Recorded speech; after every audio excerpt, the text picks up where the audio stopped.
Si vous découvrez notre chaîne, bienvenue. On parcourt l'Amérique à bord de notre vieux camping-car surnommé Maurice, en hommage à mon grand-père, passionné de voyage et d'Amérique. On vous embarque avec nous ?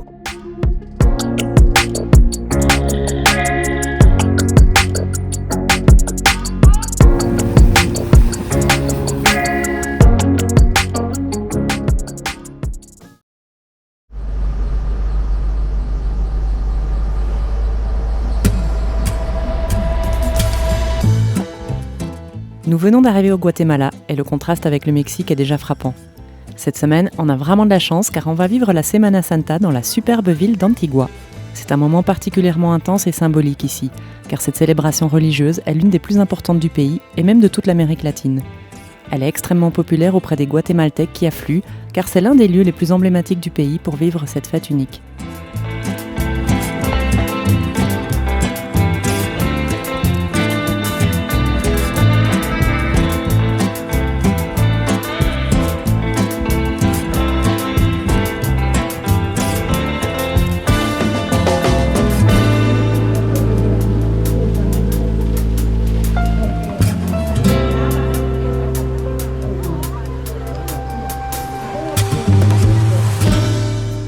Nous ne sommes pas particulièrement croyants, mais c'est une chance unique de pouvoir assister à ces célébrations.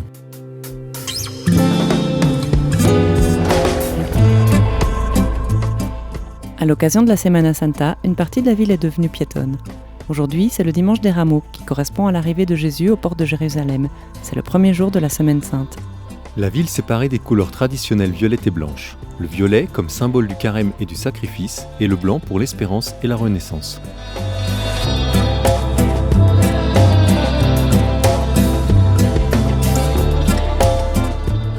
Sur les pavés, de magnifiques tapis de fleurs, de cire colorée et parfois même d'offrandes sont patiemment confectionnés par les habitants pour accueillir les processions. Ces chemins éphémères seront rapidement piétinés par les cortèges.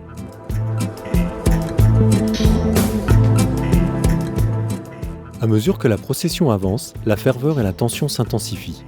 On voit d'abord apparaître les 12 scènes de la Passion du Christ. Puis, l'encens emplit l'air et accompagne chaque pas. C'est un symbole de purification et de prière. Viennent alors les andas, ces énormes chars en bois sculpté, certains pesant plusieurs tonnes, portés par les hommes qu'on appelle les cucuruchos. Ils se relaient pour porter ces structures majestueuses dans un va-et-vient solennel. Tout est pensé pour faire revivre physiquement et spirituellement les derniers jours du Christ.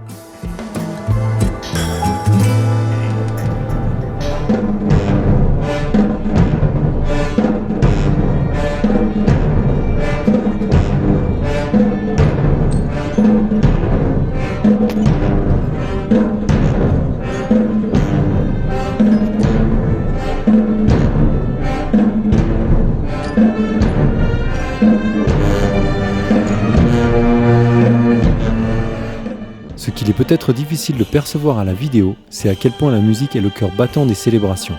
Les marches funèbres, presque hypnotiques, enveloppent les processions d'une intensité telle qu'on se laisse emporter, croyant ou non, au rythme du balancement des porteurs.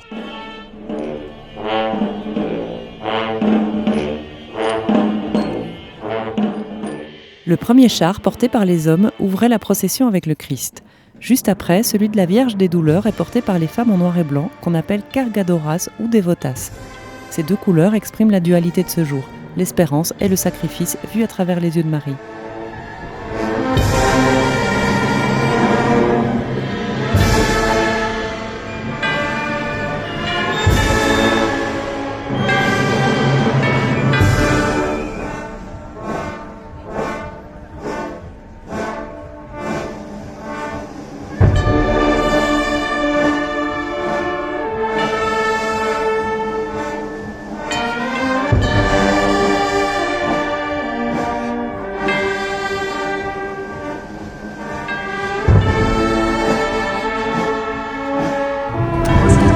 Voici toutes les poubelles. Ah, reste.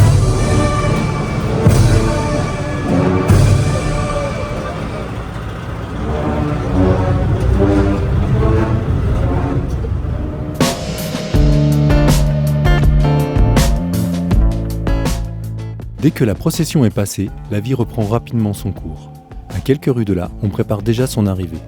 Le cortège, qui avait démarré à 6h du matin, a parcouru toute la ville et se terminera cette nuit vers 1h.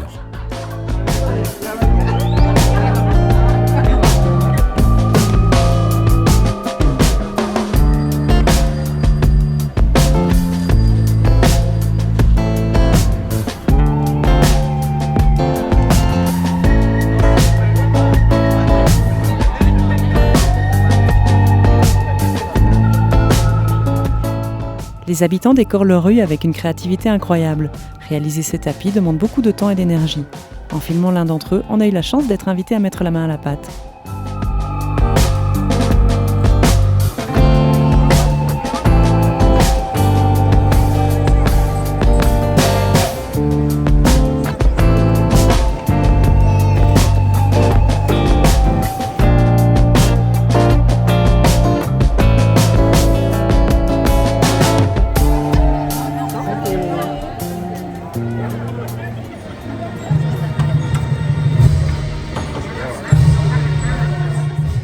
Et voilà que la procession arrive déjà. Pour leur ouvrir la voie, les assistants logistiques du cortège, qu'on appelle cargadores, soulèvent les fils électriques grâce à de grandes perches. Il n'y a pas que Maurice qui a du mal à passer sous ces câbles bien trop bas.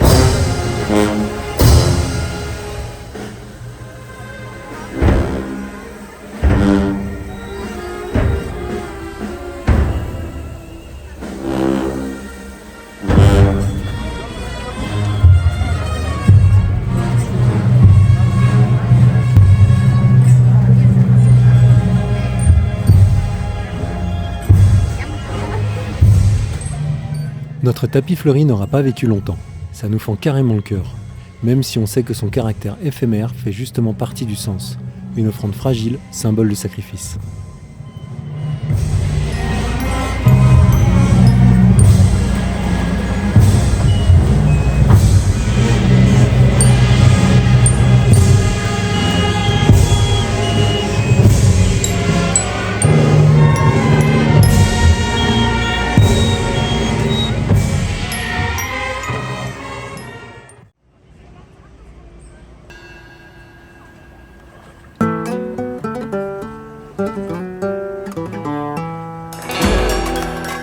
Lors de notre première année de voyage, nous passions rarement par les campings. On préférait bivouaquer en pleine nature. Mais depuis notre arrivée au Mexique, les villes nous attirent davantage. Bien sûr, il est souvent possible de se garer gratuitement dans la rue, mais on apprécie de plus en plus le confort et surtout la tranquillité d'esprit qu'offre un endroit surveillé. Et puis on sait maintenant qu'en restant plusieurs jours au même endroit, ça nous revient finalement moins cher que de multiplier les déplacements. Et si vous voulez en savoir plus sur ce sujet, vous pouvez cliquer sur le lien. Ce camping-ci, on l'a choisi parce que c'est le seul qui permet de rejoindre la ville à pied. Et il a un petit quelque chose d'original, d'anciens véhicules ont été transformés en logements.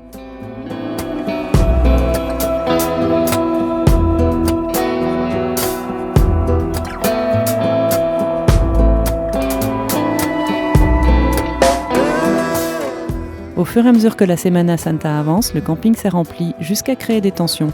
Et ce qui est surprenant, c'est que les conflits ont éclaté entre les Européens avec leurs véhicules aménagés et non avec les locaux en tente.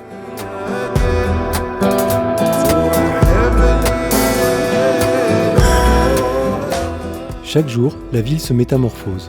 On a beau repasser dans les mêmes rues, elle change de parure.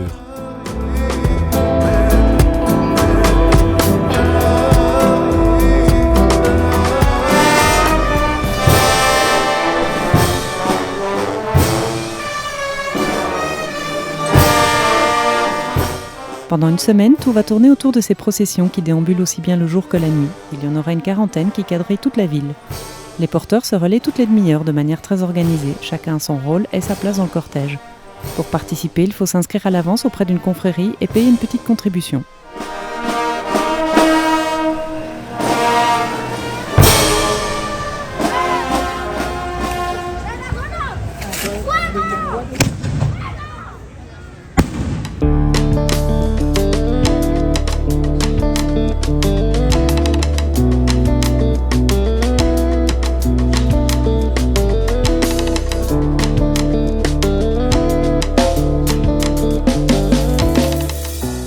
On est jeudi saint, la ville est désormais bondée. On a eu notre bain de foule, alors on se réfugie au calme, à l'opposé de la ville.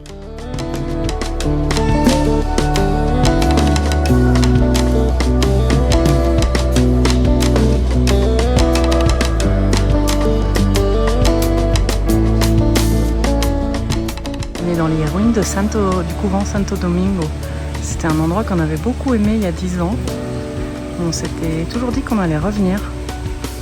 Mais ça a bien changé.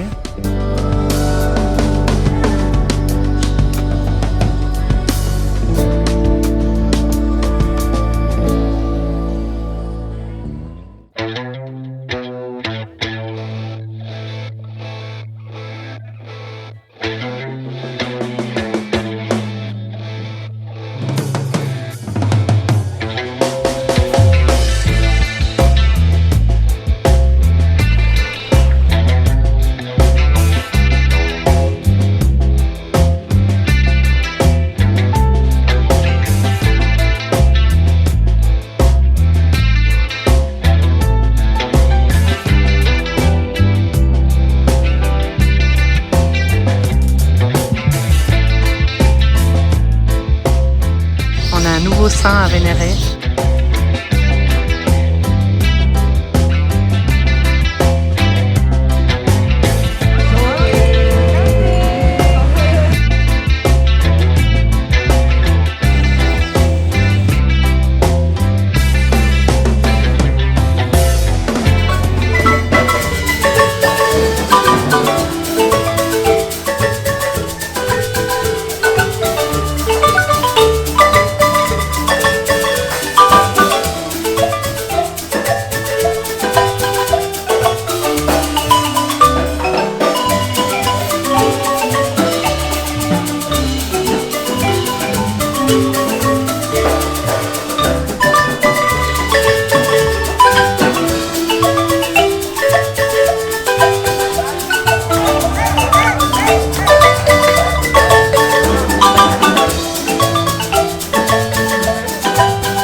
Aujourd'hui c'est vendredi saint, on est dans le centre d'Antigua, il y a énormément de monde et on attend encore 2 très grosses processions, les plus grosses de la semaine.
À l'écran, il est difficile de saisir l'ampleur de ces chars.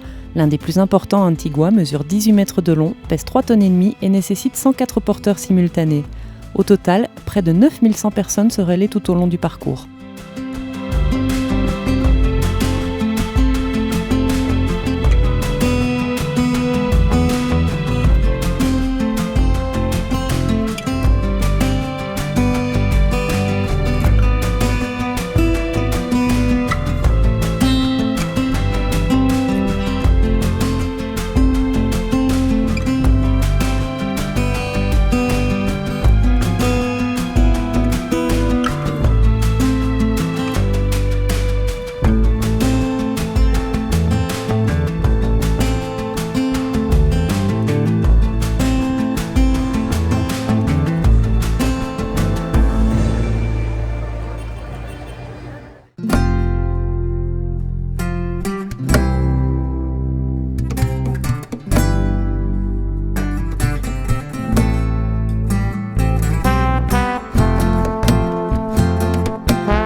Péché mignon.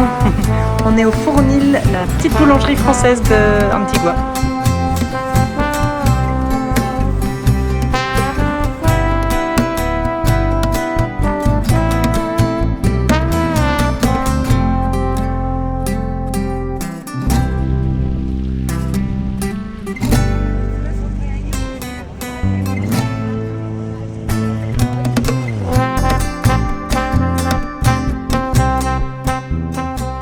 La Merced, c'est l'une des églises les plus emblématiques de la ville. Et ce qui rend le lieu encore plus magique, c'est la vue imprenable sur le volcan Agua. À cette période, on a dû patienter avant qu'il ne sorte la tête des nuages.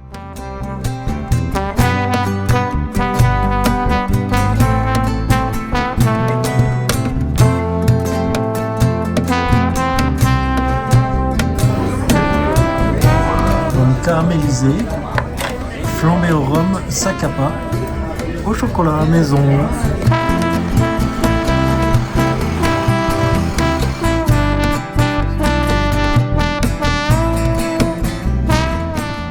Antigua était la capitale du Guatemala pendant près de 230 ans, mais à partir du XVIIIe siècle, la ville a été frappée par des tremblements de terre dévastateurs. La capitale a été déplacée à Guatemala City, dans une zone moins exposée.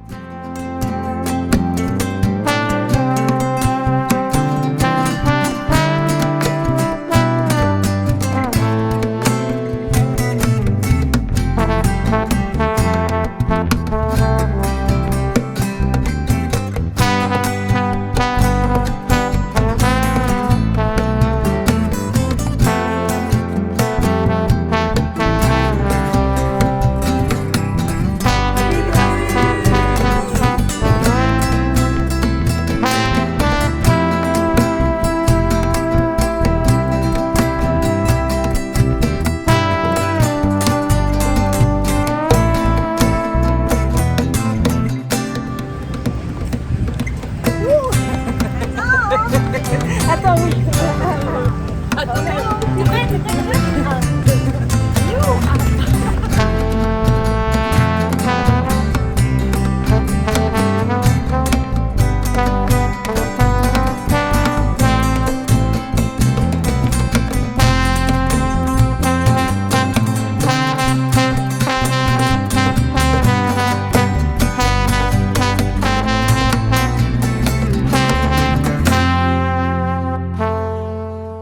On avait hésité à revenir à Antigua, qu'on connaissait déjà, et finalement on y ira passer plus de 3 semaines.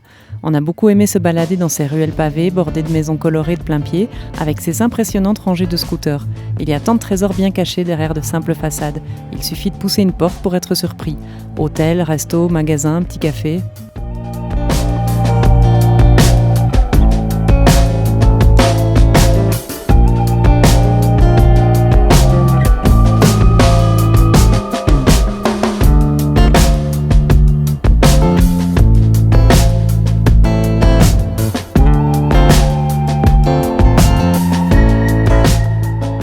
On s'est laissé guider au fil de l'histoire architecturale de la ville et on s'est étonnamment plongé dans l'intensité de la Semana Santa.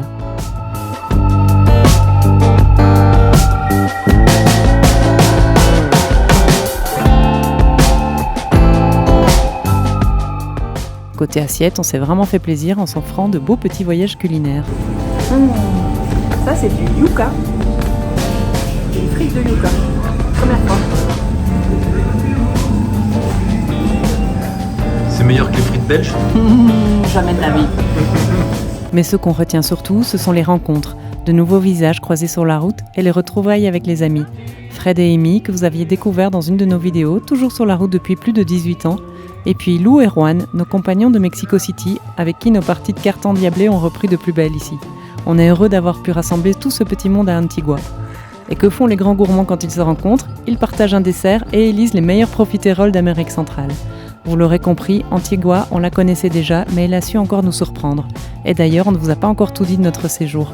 On vous raconte ça dans la prochaine vidéo.